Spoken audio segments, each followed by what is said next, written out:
I'm thrilled to be joined by Nigel Farage. Nigel, after the local elections, you said that the wipeout of UKIP didn't matter because you transformed the country, because you secured that Brexit vote.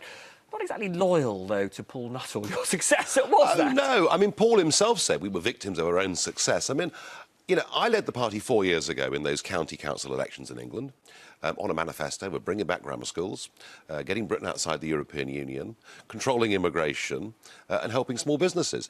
And 4 years on, the British Prime Minister was running on exactly the same ticket and swept the board. So, and you got 4 million votes in 2015. What are you going to get this time? That depends.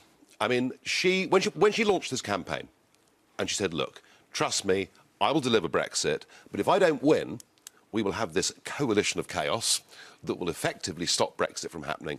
The number of UKIP supporters that contacted me and said, you know what, Nigel, this time we have to support Theresa May.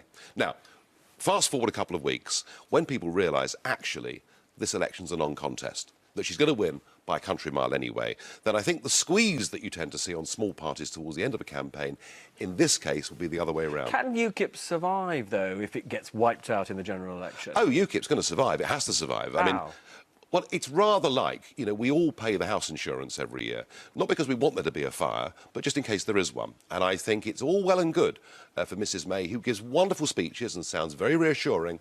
But the truth of it is, as Home Secretary, she did the same thing on immigration and other issues and didn't deliver. And UKIP needs to be there in case there is backsliding on Brexit. I mean, your chum Aaron Banks seems to think it's over for UKIP and is setting up this patriotic alliance. What's all that about? I don't really know. I mean, you're not going to get involved. Are you not going to get involved? You're not going to get involved in the patriotic alliance. No. I mean, I'm happy for there to be political movements that campaign for things. UKIP. It's not an alternative to UKIP, as far as you can see. No, and it wouldn't be. I mean, if in 2.5 years' time, Mrs May has delivered the kind of Brexit that voters wanted, then I think you can ask the question: what is UKIP's future? Where does it go from here? But right now. Are you a supporter of Theresa May? I don't tend to support Remain voters. I don't tend to support people. But isn't she delivering the vision that you want? Well, listen, she is using exactly the same words and phrases that I've been using for 20 years. I mean, you must have loved it when she laid into Jean-Claude Juncker, didn't you? I thought bashing Brussels bureaucrats was purely my domain. So, no, of course. So you cheered at that point? It all looks and sounds fantastic. But, as I say, you know, we've got a career politician here whose record of delivery in the past has been very poor. So let's see. Is Nuttall doing a good job? I thought the way that he came out yesterday after what had been, you know, really very tough 24 hours was strong and reassuring. Look, it's difficult for him. It's difficult because the Conservative Party have taken our agenda for now. It's also difficult because when you follow on from somebody, you know, and I was a dominant, or my critics would say domineering leader of UKIP, it's always difficult to step into somebody else's shoes. He's doing fine. When you look back on your time, some would say you did not do enough to turn UKIP into a multi-issue rather than single-issue party. Oh, no, I think we did. And I've mentioned already, you know, we led the charge for selective education for grammar schools.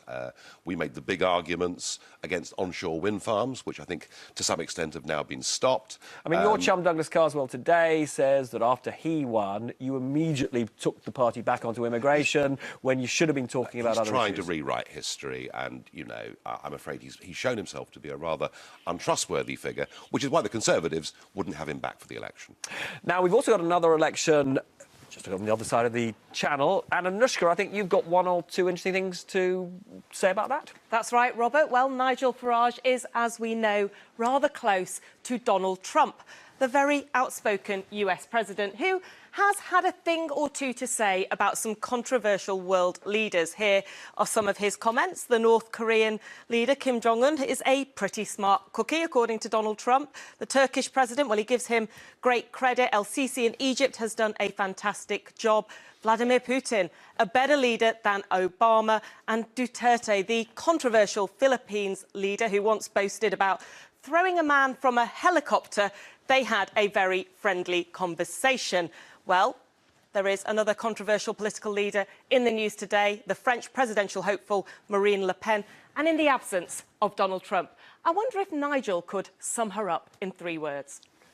3 words on Marine Le Pen. She's the real deal.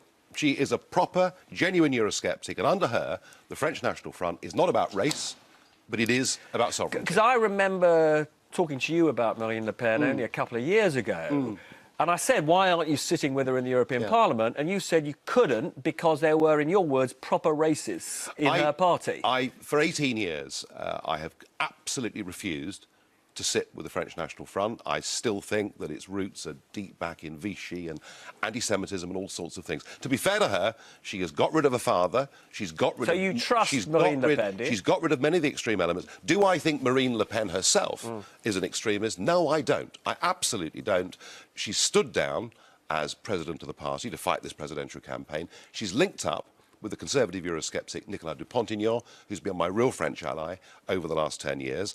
And not only would she be better for France than Macron, but better for Brexit Britain. Is she going to win? Marine Le Pen, I do believe, will become the French president. But however, today? I suspect it's more likely that'll happen in 2022 than today.